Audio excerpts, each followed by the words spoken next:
When we were first born, we were all without judgment of who we were. We explored the world, no self-doubt, no inner critic. We were full of grace, even if we stumbled. But then, over the years, things changed. My name is Yasmin. I'm a highly sensitive and also autistic woman. And on this channel, I'm sharing how I'm using whimsy to unfold my own sensitive magic regardless of the difficulties that highly sensitive people often encounter in daily life. I share what supports me, what gives me strength, and my wish is to make other sensitive souls aware of how they are deserving of self-love. In this video, I will talk about why you, the highly sensitive soul, are not some stranded outsider from another world, but why you may be even more connected to this earth than you would have ever imagined, so that you, my earth being, may hold yourself with grace, because they were wrong about you. Wah!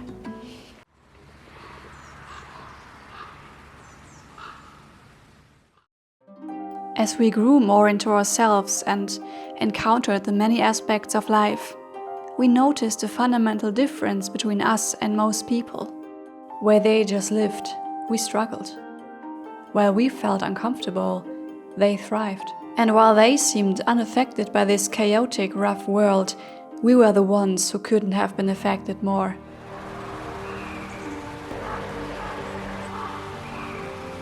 But the thing is, other people noticed that too, and more often than not, they weren't too kind about it. So over time, we started to lose that carefree grace, until barely anything was left of it. And while feeling so out of place, a question arose in our minds. When the norm for a human is to be everything that I am not, do I even belong on this planet? Some spiritual teachings even suggest the idea that all sensitive souls come from different solar systems, essentially being strangers to Earth. But this idea, somehow, has never spoken to me. So I wondered, could there, contrary to popular opinion, be a true purpose behind my being here on this planet, one that goes beyond my sensitivity being a burden or annoyance to others? But if so, what would that be? If you want to watch more videos on whimsical self-discovery for sensitive souls, feel free to subscribe and hit the bell. And tell me about your experiences in the comments.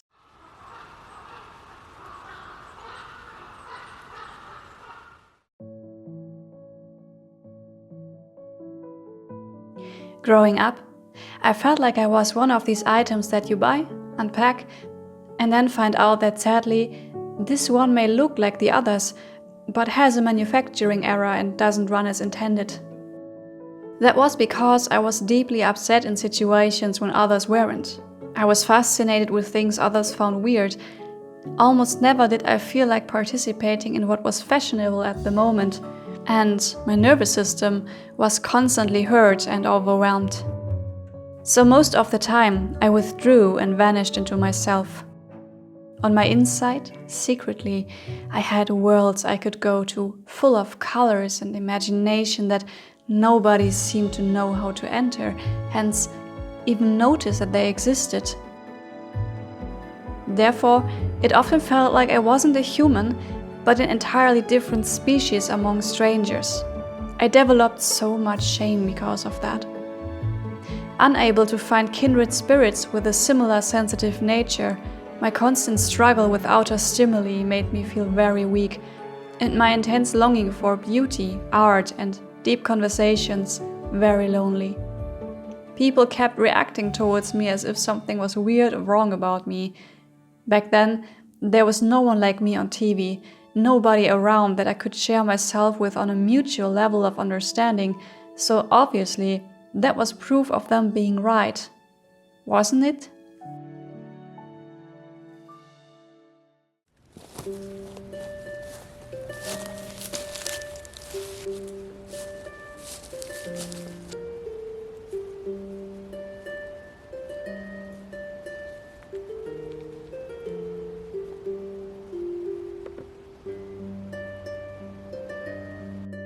When I got older, I discovered a connection that went deeper than the ones I had encountered in everyday life. I realized that when I went into the forest, there would always be someone to welcome me. love embraced me.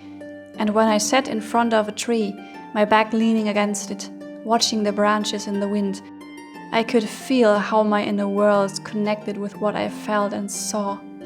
Suddenly, there was a bridge to the outside world. I felt there was the same kind energy I felt in my inner worlds, the same kind of mischievous joy.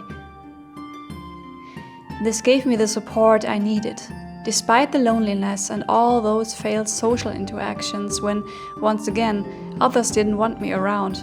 I knew in my heart that who I was coming from a place of wanting to love and to care deeply, no matter how odd, different or weird other people found me. But observing my surroundings and the way the world was presented on TV, it seemed like humans were more occupied with putting ideas and values on a pedestal I couldn't find any sense in.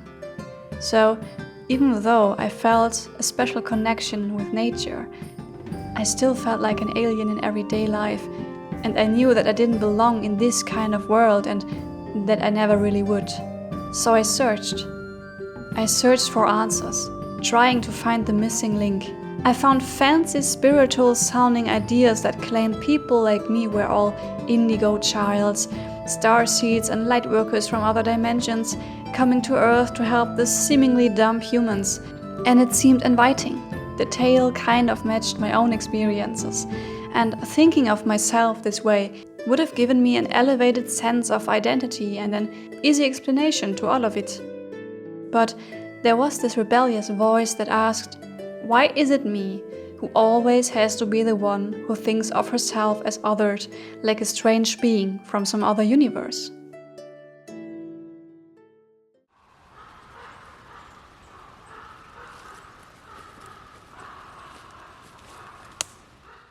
You know, I realized that by identifying with this fancy tale, I would only repeat the pattern, othering myself to make sense of the situation, just like other people had. Only this time with a narrative where I would be a better, more spiritually evolved person than the ones who hurt me.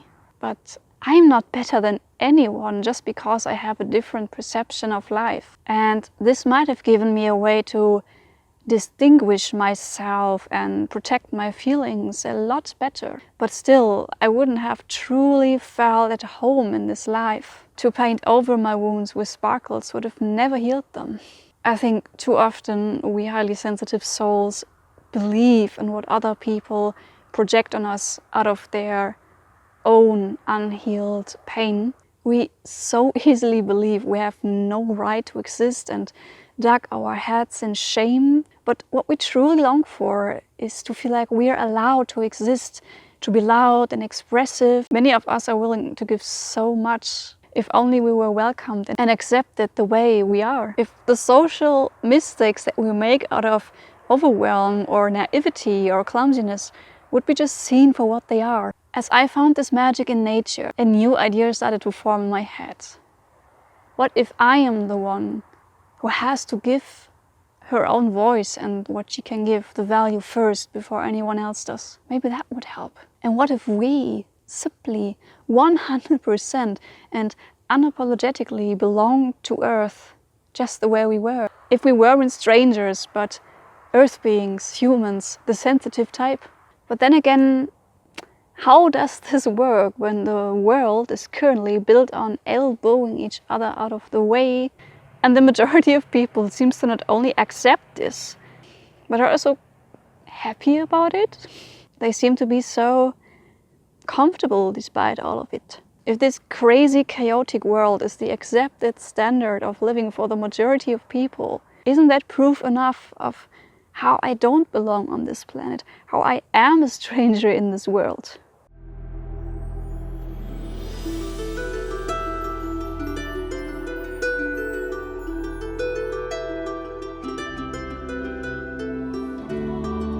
I thought about it and started to wonder, what if the issue wasn't really us, but maybe the belief system of a world that places a price tag on everyone and everything, a world where some get put on a pedestal while simultaneously others get devalued.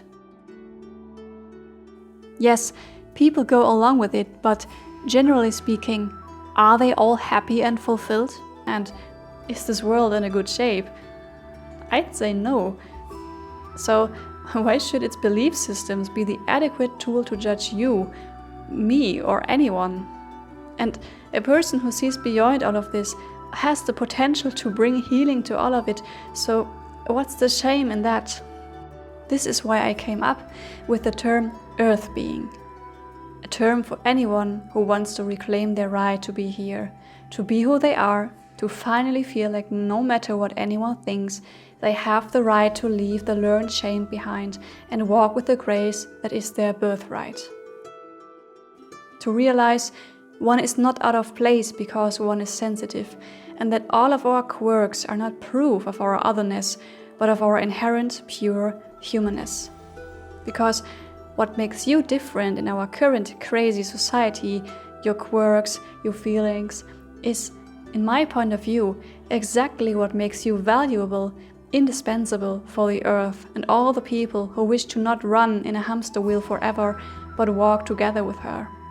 Because, in my opinion, whoever brings kindness to this earth will inherit her by default. So, you are the one who inherits Earth, and thus, with every right, you are fully at home here. Who could be more at home than the one who feels such a love for this planet? So, that is why you, my Earth being, should walk with grace. Because they were wrong about you. You belong to this world.